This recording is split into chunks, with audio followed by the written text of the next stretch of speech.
അടുത്ത വർഷം അവസാനത്തോടെ ദുബായിൽ ആകാശ ടാക്സിയിൽ പറക്കാം. പദ്ധതിക്ക് നേതൃത്വം നൽകുന്ന US ആസ്ഥാനമായ ജോബി ഏവിയേഷൻ ഉന്നത വൃത്തങ്ങളാണ് ഇത് സംബന്ധിച്ച് വെളിപ്പെടുത്തൽ നടത്തിയത്. എയർ ടാക്സികൾ വരുന്നതോടെ യാത്രാ സമയം 70% കുറയും. 2026 ദുബായിൽ എയർ ടാക്സി ആരംഭിക്കുന്നതിനുള്ള കരാറിൽ US ആസ്ഥാനമായ ഏവിയേഷൻ കമ്പനിയായ ജോബിയുമായി RTA ഒപ്പുവെച്ചിരുന്നു. ദുബായ് വിമാനത്താവളം, downtown, Marina, Palm Jumeirah എന്നിവിടങ്ങളിലായിരിക്കും ആദ്യഘട്ടത്തിൽ സർവീസ് നടത്തുക. എയർ ടാക്സിയിൽ ഇന്നു മുതൽ പറക്കാമെന്ന വിവരമാണ് ഇപ്പോൾ പുറത്തു വന്നിരിക്കുന്നത്. എയർ ടാക്സിയിൽ ഒരാൾക്ക് യാത്ര ചെയ്യാനുള്ള ചെലവ് 350 ദിർഹമായിരിക്കുമെന്നാണ് പ്രതീക്ഷിക്കുന്നത്. യാത്രക്കാർക്ക് ആകാശത്തു നിന്നുള്ള മനോഹരമായ നഗരക്കാഴ്ചകൾ ആസ്വദിക്കാനാകും വിധമാണ് എയർ ടാക്സി രൂപകൽപ്പന ചെയ്തിരിക്കുന്നത്. എന്നാൽ പ്രകൃതി ദൃശ്യങ്ങൾക്കപ്പുറം നഗരത്തിലെ ഗതാഗത കുരുക്കിൽപ്പെടാതെ യാത്ര ചെയ്യാമെന്നതാണ് ഏറ്റവും പ്രധാനം.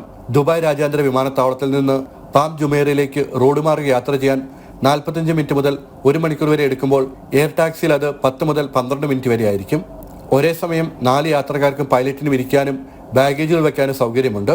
ജോബി വികസിപ്പിച്ച ആപ്പ് വഴി യാത്രക്കാർക്ക് അവരുടെ എയർ ടാക്സി യാത്രകൾ ബുക്ക് ചെയ്യാൻ കഴിയും.